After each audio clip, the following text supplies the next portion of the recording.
مگر حج کی تمنا ہوگی، وہ دعائیں مانگے گا، وہ روئے گا، یا اللہ مجھے بھی حج کی توفیق عطا فرما دے۔ اور حج کا تعلق اعمال کے ساتھ ہے، حج کا تعلق مال کے ساتھ نہیں ہے۔ یہ نہیں ہے کہ آدمی کے پاس مال ہوگا تو حج کر لے گا۔ لاکھوں ایسے لوگ ہیں جن کے پاس مال ہے، حج کی توفیق نصیب نہیں ہے۔ میں ایسے آدمی کو جانتا ہوں کہ جس کا اپنا جہاز تھا، اگر وہ چاہتا تو روزانہ اپنے جہاز پہ سعودی عرب جا کے عمرہ کر کے واپس آ سکتا تھا، لیکن اس کو پوری زندگی عمرے کی سعادت نصیب نہ ہوئی۔ اور کئی غریبوں کو دیکھا جو بہت غریب تھے، سوچ بھی نہیں سکتا بندہ، اور وہ حج کر کے آ جاتے ہیں۔ تو حج کا تعلق اعمال کے ساتھ ہے۔ کیا پتہ والدہ کی دعا لگ گئی، والد کی دعا لگ گئی، کسی فقیر کی دعا لگ گئی، کسی بندے سے بھلا کیا اس کی دعا لگ گئی، کس کی دعا لگی کہ اللہ نے قبول فرما لیا۔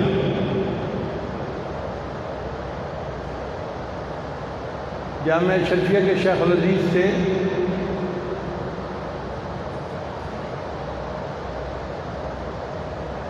جنہوں نے معرف القرآن کے حضرت مولانا ادریس کاندھلی رحمۃ اللہ علیہ ایک واقعہ کو سنایا کرتے تھے۔ لاہور کا ایک نوجوان لڑکا تھا، گوالا، یعنی وہ گائے پالتا تھا اور ان کا دودھ نکالتا تھا، بیچتا تھا۔ کہ یہ گوالا لوگ ہوتے ہیں، یہ پڑھے لکھے نہیں ہوتے، لیکن اس نوجوان کے اندر اللہ کی محبت کا جذبہ بہت تھا، اللہ سے بہت محبت کرتا تھا۔ چنانچہ وہ ہر وقت دعائیں مانگتا رہتا تھا، اے اللہ مجھے اپنا گھر دکھا دے، مجھے اپنا گھر دکھا دے۔ وسائل بھی نہیں تھے۔ اللہ کی شان کے حج کا موسم آ گیا اور لوگ حج کے لیے جانے لگے۔ اس نے سنا تو وہ جذبے میں آ گیا، جی مجھے تو حج پہ جانا ہے۔ بھئی تم نے پاسپورٹ بنوایا؟ نہیں۔ ٹکٹ ہے تمہارے پاس؟ نہیں۔ کیسے جاؤ گے؟ کہتے بس میں نے حج کرنا ہے، میں نے بیت اللہ دیکھنا ہے، میں نے کعبہ دیکھنا ہے۔ پھر اس نے کسی سے پوچھا کہ حج کے لیے جاتے کہاں سے ہیں؟ اس نے کہا کہ لاہور سے ٹرین پہ بیٹھ کے پہلے کراچی جاتے ہیں اور وہاں سے بحری جہاز میں سفینۃ الحجاج میں آگے جدہ جاتے ہیں، تب حج ہوتا ہے۔ وہ اللہ کی شان لاہور کے ریلوے اسٹیشن پر پہنچ گیا اور لوگوں سے پوچھتا پھر رہا ہے کراچی جانے والی ٹرین کہاں سے جائے گی؟ کسی نے بتا دیا کہ فلاں جگہ سے جائے گی۔ ٹکٹ اس نے کوئی نہیں خریدی ہوئی، بس اس جگہ پر جا کر کھڑا ہو گیا۔ جب ٹرین آئی اور چلی تو یہ بھی اس میں بیٹھ گیا۔ اب اس کو جو ٹرین کا کنڈکٹر گارڈ تھا اس نے دیکھ لیا تھا۔ اس نے پوچھا بھائی تمہارے پاس ٹکٹ ہے؟ کہتے جی ٹکٹ تو کوئی نہیں، میں نے تو حج پہ جانا ہے۔ اس نے کہا دیکھو میں تمہیں یہاں نہیں بٹھا سکتا، تم ایسے کرو کہ میرے کمرے میں آ کے بیٹھ جاؤ، میں تمہیں اپنے ساتھ بٹھا لیتا ہوں۔ اس طرح اس بندے نے اس کو کراچی پہنچا دیا۔ اب یہ کراچی جب ٹرین سے اترا تو لوگوں سے پوچھتا پھر رہا ہے جی میں نے حج پہ جانا ہے۔ لوگوں نے کہا اس کے لیے تو مدینہ الحجاج ایک جگہ بنی ہوئی ہے، تمہیں وہاں جانا پڑے گا۔ یہ رکشے والوں سے دوسروں سے یہی کہتا پھر رہا ہے مجھے مدینہ الحجاج پہنچا دو جی۔ کچھ لوگ تھے جو مدینہ الحجاج جا رہے تھے، انہوں نے جب اس کو دیکھا تو ان کا آپ بھائی آپ بھی ہمارے ساتھ رکشے میں بیٹھ جاؤ۔ اس طرح یہ مدینہ الحجاج پہنچ گیا۔ اب یہ وہاں پر روزانہ اس انتظار میں کہ میں حج پہ کب جاؤں گا۔ تیاری کوئی نہیں ہے، نہ کپڑے تیار ہیں نہ کوئی اور چیز تیار ہے، بس ایسے ہی جیسے بندہ پاگل ہوتا ہے نا، پاگلوں کی طرح یہ چل پڑا۔ چند دن کے بعد اس نے دیکھا کہ ایک جہاز لگا اور اس میں سواریوں کو بٹھایا گیا، مگر ان کا پاسپورٹ اور ان کی ٹکٹیں چیک کی گئیں اور پھر وہ جہاز چلا گیا۔ اس کو اندازہ تو ہو گیا کہ ہوتا کیا ہے۔ جب دوسرا جہاز لگا نا تو پھر اس نے بھی دل میں سوچا کہ میں نے بھی جہاز پہ سوار ہونا ہے۔ مگر یہ پاسپورٹ کے بغیر، ٹکٹ کے بغیر کیسے جا سکتا تھا؟ تو اس کے ذہن میں خیال آیا کہ یہ جو حاجیوں کا سامان لے کے جا رہے تھے نا نوجوان، یہ نوجوان جب جاتے ہیں تو ان کی وردی دیکھ کر، یونیفارم دیکھ کر کوئی ان سے ٹکٹ نہیں مانگتا، یہ سیدھا چلے جاتے ہیں۔ تو اس نے ایک نوجوان کو کہا کہ آپ جو سارا سامان لے کے اوپر جائیں گے اور تھکیں گے، کیا فائدہ؟ وردی مجھے دے دو، میں سامان لوگوں کا بھی پہنچا دوں گا، اور اینڈ کے اوپر جب خود اوپر پہنچوں گا نا تو آپ کو وردی نیچے بھجوا دوں گا، آپ کو وردی مل جائے گی اور سکون سے آپ بیٹھنا۔ وہ بھی کوئی کام چور قسم کا نوجوان تھا، چنانچہ اس نے بھی ہاں کر دی۔ اب اگلے دن جب جہاز لگا تو اس نے اس نوجوان کی وردی پہن لی اور سامان پہنچانے والا ایک ورکر بن کے جہاز کے اوپر چلا گیا، آتا رہا جاتا رہا، آتا رہا جاتا رہا، حتیٰ کہ جب اس نے دیکھا کہ سامان تو سارا اوپر چلا گیا، اس نے اوپر جا کے کپڑے بدل لیے اور کسی دوسرے بندے کے ذریعے وہ جو یونیفارم تھی وہ اس بندے کو نیچے بھجوا دی۔ اس طرح یہ بغیر کچھ دکھائے جہاز کے اوپر پہنچ گیا۔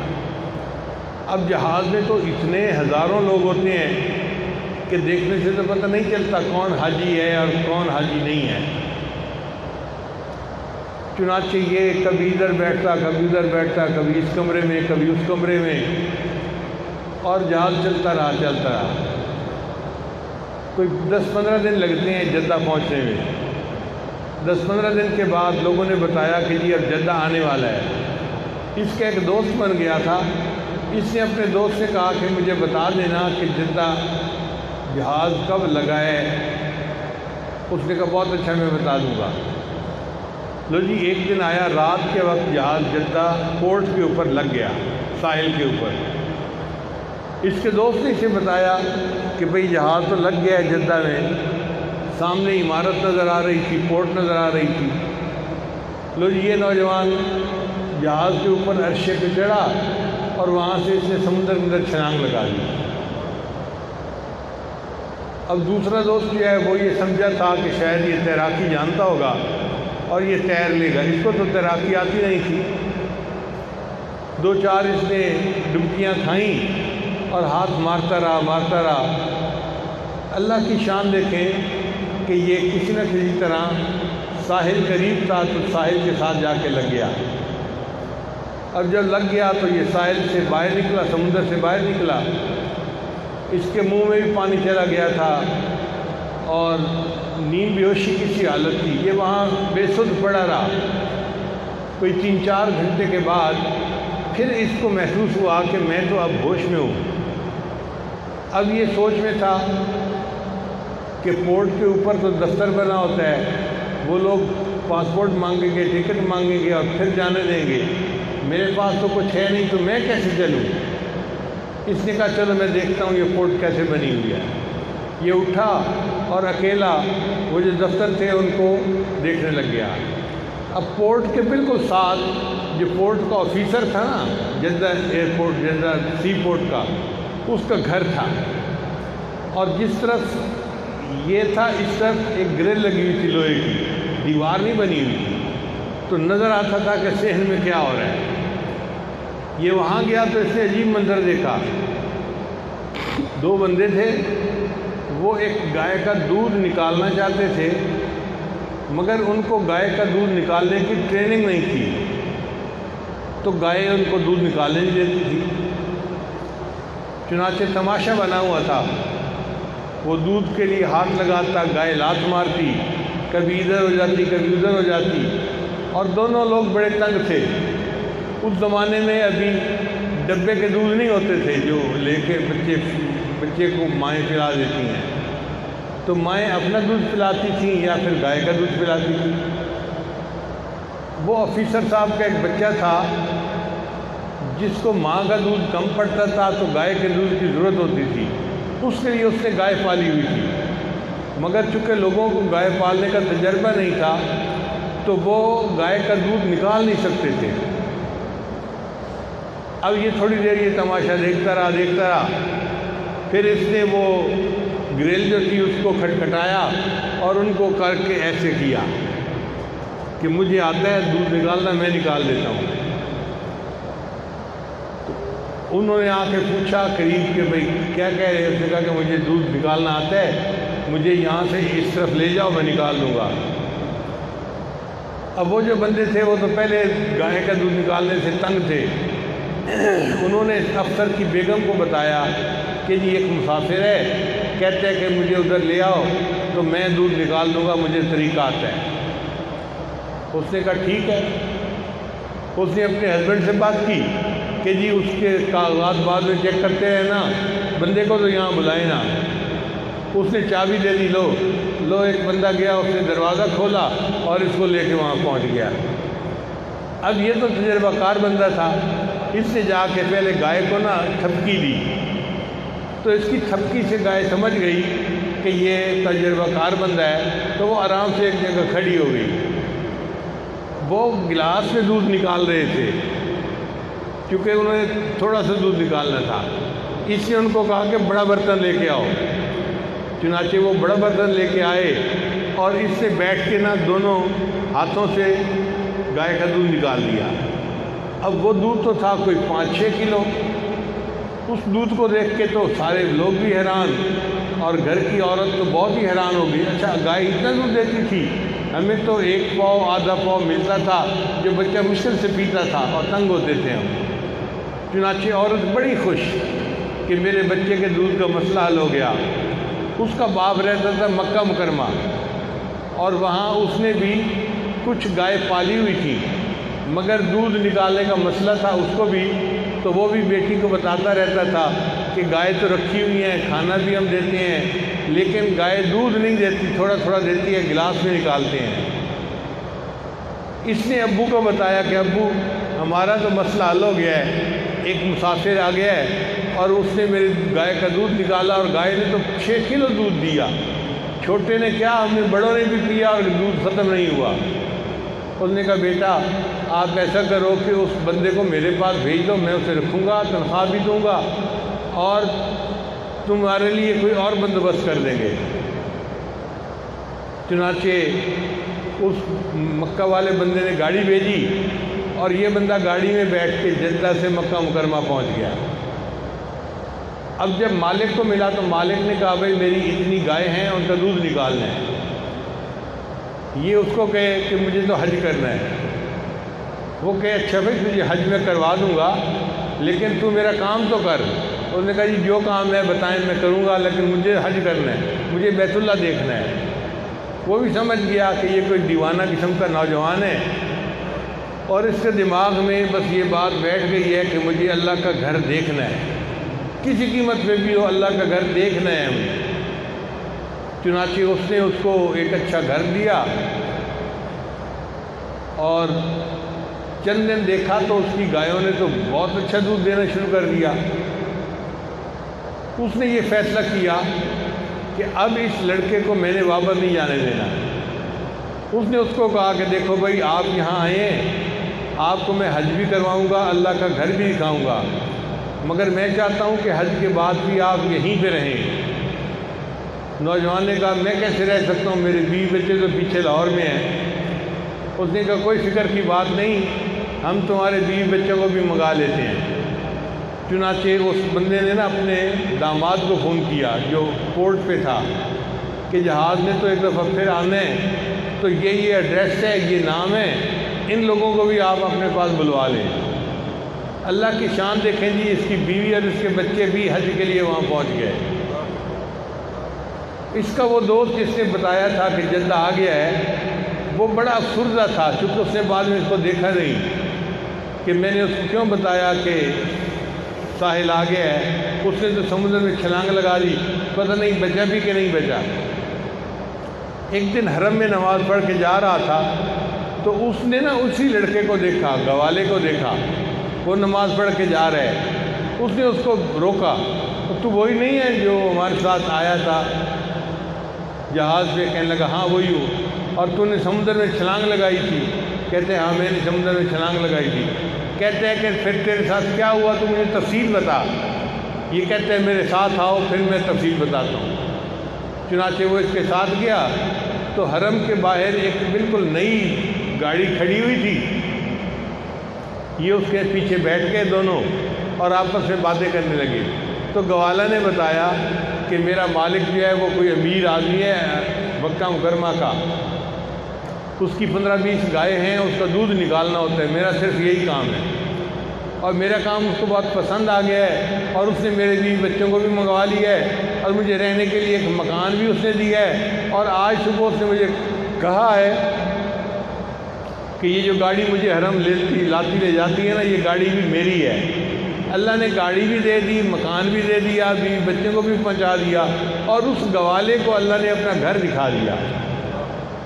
ہم سے تو وہ گوالا ہی اچھا تھا، جس کے پاس علم بھی نہیں تھا لیکن اللہ کی محبت تھی، اور اس محبت کے بدلے اللہ نے اس کو گھر بھی دکھا دیا، اس کے بیوی بچوں کو بھی وہاں پہنچا دیا، اور اللہ نے اس کو وہاں پر گاڑی بھی دے دی، گھر بھی دے دیا، کھانے کے لیے جاب بھی دے دی۔ تو جب دل میں اللہ کی محبت ہوتی ہے تو پھر بندے کے لیے حج کرنا کوئی مشکل نہیں ہوتا، بس مانگیں، اللہ کے سامنے روئیں دھوئیں اور خوب مانگیں، جتنا مانگیں گے اتنا اللہ آسان فرما دیں گے۔ ہمارے لیے کام مشکل ہیں، اللہ کے لیے کوئی کام مشکل نہیں ہے۔ حضرت خواجہ عبد المالک صدیقی رحمۃ اللہ علیہ، امام العلماء والصلحاء، بڑا ان کا شروع میں دل چاہتا تھا کہ میں حج کروں، مگر اسباب نہیں تھے۔ ایک دفعہ خواب میں نبی اسلام کی زیارت نصیب ہوئی تو نبی اسلام نے ارشاد فرمایا، عبد المالک آپ ہمیں ملنے کے لیے نہیں آتے۔ عرض کیا ہے اللہ کے حبیب صلی اللہ علیہ وسلم، دل تو بڑا چاہتا ہے، وسائل نہیں ہے، میں کیا کر سکتا ہوں؟ تو نبی علیہ السلام نے خواب میں فرمایا اچھا ہم کہہ دیں گے۔ نبی علیہ السلام کا جو یہ فرمانا تھا نا کہ ہم کہہ دیں گے، اس کے بعد ہر سال کوئی نہ کوئی جماعت کا بندہ حضرت کو آ کر کہتا کہ حضرت میری طرف سے حج کریں، کبھی ایک حج کرواتا، کبھی دوسرا، کبھی تیسرا۔ بلکہ اماں جی رحمۃ اللہ علیہ نے مجھے خود بتایا، وہ فرماتی تھی کہ ایسا بھی ہوتا تھا کہ 7 طرف سے ٹکٹیں آتی تھیں اور حضرت نے ایک سفر کرنا ہوتا تھا، اکیلے بندے نے سفر کرنا ہوتا تھا، اور 7 بندے کہتے تھے جی ادھر حج کریں، میری طرف سے حج کریں، میری طرف سے، میری طرف سے۔ اس کے بعد زندگی کے 27 سال زندہ رہے اور اللہ نے ان کو 27 سال حج کرنے کی توفیق عطا فرمائی۔ ایک سال ایسا بھی آیا جب کسی نے کوئی ٹکٹ نہیں بھیجی، تو حضرت فرماتے ہیں کہ میں اس سال بڑا پریشان تھا کہ پتہ نہیں حج اس دفعہ میں کر سکوں گا یا نہیں کر سکوں گا۔ جماعت کا کوئی بندہ ایسا نہیں تھا جو ٹکٹ بنوا دیتا، اور خود حضرت کسی کو کہتے نہیں تھے۔ اللہ کی شان دیکھیں کہ جو معلم تھا نا، جو پیسے لے کے حج کرواتا ہے، اس کے دل میں اللہ نے ڈالا، تو معلم نے لوگوں سے کہا یار ایک بڑے میاں آتے تھے، حج کرتے تھے میرے گروپ میں، اس دفعہ نہیں آئے۔ ان کا کہ ہاں وہ تو انتظار میں ہیں۔ تو معلم نے ٹکٹ بنوا کر بھیجی اور اس کی ٹکٹ پر حضرت نے حج کیا۔ جو پیسے لے کے حج کرواتے ہیں، اللہ نے اس کے ٹکٹ سے ان کو حج کروا دیا۔ تو اللہ تعالیٰ اسباب بنا دیتے ہیں، کیسے بنائیں گے یہ اللہ کو معلوم ہے۔ وہ کائنات کا کارخانہ چلا رہے ہیں، ان کو پتہ ہے کیا کرنا ہے۔ بعض لوگوں کی چاہت ہوتی ہے حج کرنا، چنانچہ ہمارے ایک قریبی تعلق والے تھے، میرے ایک دوست کے سسر تھے، بہت گورا سفید رنگ تھا، لاہور کے رہنے والے تھے، ذرا موٹا بدن تھا اور بہت منور چہرہ تھا۔ وہ کبھی کبھی آتے یہاں پر تو ان کی یعنی ان کے جو داماد تھا وہ مجھے بھی دعوت میں بلا لیتا، تو میری ان سے ملاقات ہو جاتی۔ وہ بہت زیادہ مجھ سے محبت کرتے تھے اور میں بھی ان سے بہت زیادہ محبت کرتا تھا، مگر میں نے یہ دیکھا کہ کھانا کھانے کے بعد بس وہ ایک ہی بات کرتے تھے، مجھے کہتے تھے کہ آپ اللہ کی محبت کی باتیں کریں اور میں سنتا ہوں۔ جب میں اللہ کی محبت کی باتیں کرتا تو ٹپ ٹپ آنسو ان کے گرنے شروع ہو جاتے اور وہ اتحیات میں بیٹھتے تھے۔ میں نے بڑی دفعہ ان کو کہا کہ جی آپ اتحیات بیٹھنے کی بجائے ویسے بیٹھ جایا کریں۔ وہ کہتے تھے نہیں، آپ اللہ کی محبت کی باتیں کر رہے ہیں تو میں نے اتحیات میں ہی بیٹھنا ہے۔ حالانکہ بدن ذرا موٹا تھا تو ایسے بندے کو اتحیات میں بیٹھنا مشکل ہوتا ہے۔ ان کو اللہ سے بہت محبت تھی، اور وہ مجھے کہتے تھے اس زمانے میں بھی کہ مجھے آپ سے اللہ کے لیے محبت ہے، میں آپ کا دوست ہوں۔ اور مجھے شرم آتی تھی کیونکہ میری عمر چھوٹی سی تھی، میں لڑکا سا تھا، اور وہ سفید داڑھی والے بڑے بندے تھے، تو مجھے بڑی جھجک محسوس ہوتی تھی کہ یہ فرماتے ہیں کہ تم میرے دوست ہو، میں بچہ ہوں، میں ان کا دوست کیسے بن سکتا ہوں؟ لیکن میں چپ رہتا تھا۔ ان سے ایک دفعہ میں نے پوچھا کہ آپ کی زندگی میں سب سے زیادہ آپ کو محبوب کیا چیز ہے؟ وہ کہنے لگے میرا کاروبار بہت اچھا ہے، اور میرا ایک ہی شوق ہے، ہر سال حج کرنا اور رمضان کے آخری عشرے میں مسجد نبی کے اندر ہر سال اعتکاف کرنا۔ میں نے پوچھا کتنی حجیں کر لی ہیں؟ تو کہنے لگے کہ 32 حجیں تو مجھے یاد ہیں، اس وقت تک میں کر چکا ہوں۔ 32 حجیں اللہ نے ان کو کرنے کی توفیق عطا فرمائی، اور 32 مرتبہ انہوں نے رمضان مبارک کے آخری عشرے کا اعتکاف مسجد نبی میں کیا۔ پھر میں نے کہا کہ اب پھر آخری تمنا کیا بچی؟ کہنے لگے بس دعا کرو کہ اللہ مجھے آخری وقت میں وہیں مدینہ کی مٹی نصیب کر دے۔ اللہ کی شان دیکھیں، اللہ نے ان کی یہ بھی مراد پوری کر دی۔ رمضان مبارک کا مہینہ ہے، آخری عشرہ ہے، روزے سے ہیں، ریاض الجنہ کے اندر عصر کی نماز کے لیے کھڑے ہوئے، جماعت کے ساتھ نماز پڑھی۔ جب دوسری رکعت کے سجدے میں گئے تو سجدے سے اٹھے نہیں ہیں، سجدے میں ہی ان کی روح قبض ہو گئی۔ بندہ باوضو ہو، رمضان مبارک ہو، آخری عشرہ ہو، پھر ریاض الجنہ جیسی جگہ ہو، اور اعتکاف اور روزے کے ساتھ نماز پڑھ رہا ہو، اور نماز کی دوسری رکعت میں سجدے میں ان کی وفات ہوئی، اور ان کا جنازہ مسجد نبی میں پڑھا گیا، اور جنت بقیع میں ان کو دفن کر دیا گیا۔ ایک دفعہ مجھے کہنے لگے آپ نے آج اللہ کی محبت میں ایسی باتیں کی ہیں کہ میں وعدہ کرتا ہوں اگر قیامت کے دن میرا بس چلا تو میں آپ کو ڈبیا میں بند کر کے اپنے ساتھ جنت لے کے جاؤں گا۔ اگر میرا بس چلا تو میں قیامت کے دن ڈبیا میں بند کر کے آپ کو اپنے ساتھ جنت لے کے جاؤں گا۔ اب مجھے ان کی باتیں یاد آتی ہیں تو اب میں کہتا ہوں کہ ہاں میں ان کا دوست تھا، کیونکہ مجھے کیا پتہ تھا وہ کتنے بزرگ ہیں اور کتنے اللہ کے ہاں مقبول بندے ہیں۔ تو اللہ تعالیٰ 32 حجوں کی بھی توفیق دیتا ہے، 32 مرتبہ اعتکاف کی مسجد نبی میں بھی توفیق دیتا ہے، اور آخری وقت جو ہے وہ مسجد نبی میں ریاض الجنہ کے اندر سجدے کے اندر اللہ موت عطا فرما دیتا ہے۔ اس کا تعلق محبت کے ساتھ ہے، جتنا اللہ سے ہم مانگیں گے اتنا اللہ تعالیٰ یہ نعمتیں ہمیں بھی عطا فرمائیں گے۔ آج کل چونکہ موسم حج ہے لہذا ہمیں دعائیں تو کرنی چاہیے۔ ہو سکتا ہے کہ حج کی پالیسی ایسی ہو کہ اس دفعہ لوگ نہ جا سکیں، مگر ایک بات پکی ہے کہ حج کی پالیسی جو بھی بنی ہم نہ جا سکے، لیکن تڑپنے کی وجہ سے ہمیں کئی حجوں کا اللہ ثواب عطا فرما دے۔ یہ تڑپ رائگاں نہیں جائے گی، یہ فضول نہیں جائے گی۔ ہم اللہ سے 2 رکعت نفل پڑھ کے دعائیں مانگتے رہیں اور دعائیں کرتے رہیں۔ اگر مسائل ہوئے اور حج کرنے میں دشواریاں ہوئیں تو اللہ تعالیٰ حج کرنے والوں میں ہمارا نام شامل فرما لیں گے، اور یہ ہمارے لیے زیادہ اعلیٰ ہے کہ ہمیں بے شک ظاہر نہ جانے کا موقع ملے مگر حج کرنے والوں میں اللہ ہمارا نام شامل فرما لے۔ اس لیے دعا ہے کہ ان دنوں میں حج کے لیے دعا خود بھی مانگیے، ہمارے لیے بھی مانگیے۔ اللہ تعالیٰ امت مسلمہ کو یہ فریضہ اپنے وقت پر ادا کرنے کی توفیق عطا فرمائے، اور جن کے پاس اسباب نہیں ہیں اللہ تعالیٰ ان کو اسباب بھی عطا فرمائے۔ وآخر دعوانا ان الحمد للہ رب العالمین۔ توبہ کے کلمات پڑھا دیجیے۔ بہت سارے احباب مختلف جگہوں سے آئے ہوئے ہیں تو بیت ہونے کے لیے، توبہ کے کلمات پڑھنے کے لیے سچے دل کے ساتھ یہ کلمات پیچھے پیچھے پڑھتے جائیے۔ بسم اللہ الرحمن الرحیم، لا الہ الا اللہ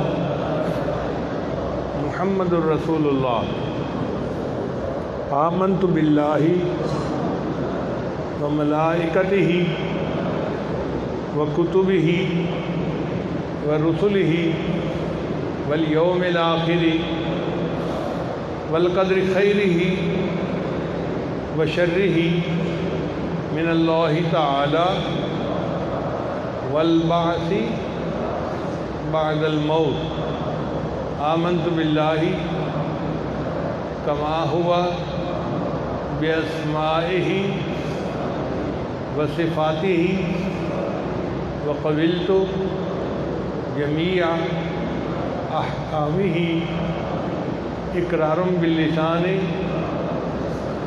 وتصدیق بالقلب، اشہد ان لا الہ الا اللہ واشہد ان محمدا عبدہ ورسولہ، استغفر اللہ ربی من کل ذنب واتوب الیہ برحمتک یا ارحم الراحمین۔ ان کلمات کو پڑھنے سے ہم تو طائب ہو چکے ہیں۔ چند معمولات ہیں جن کو باقاعدگی سے کریں تو اللہ تعالیٰ دل کو منور فرمائیں گے۔ پہلا عمل ہے 100 مرتبہ استغفار صبح و شام پڑھنا، استغفر اللہ ربی من کل ذنب واتوب الیہ۔ دوسرا ہے 100 مرتبہ درود شریف صبح و شام پڑھنا، اللہم صلی علی سیدنا محمد وعلی آل سیدنا محمد وبارک وسلم۔ تیسرا عمل ہے قرآن مجید کی تلاوت 1 پارہ روزانہ کرنا۔ چوتھا عمل ہے چلتے پھرتے ہر وقت دل میں اللہ کو یاد کرنا۔ اور 5واں عمل ہے مراقبہ کرنا، 10-15 منٹ صبح، 10-15 منٹ شام۔ انشاءاللہ روزانہ مراقبہ کریں گے، دل میں اللہ کی محبت بڑھے گی اور آپ خود اس کو محسوس کریں گے۔ دعا ہے اللہ تعالیٰ سب کو اپنے مقبول بندوں میں شامل فرمائے۔ جزاکم اللہ خیر۔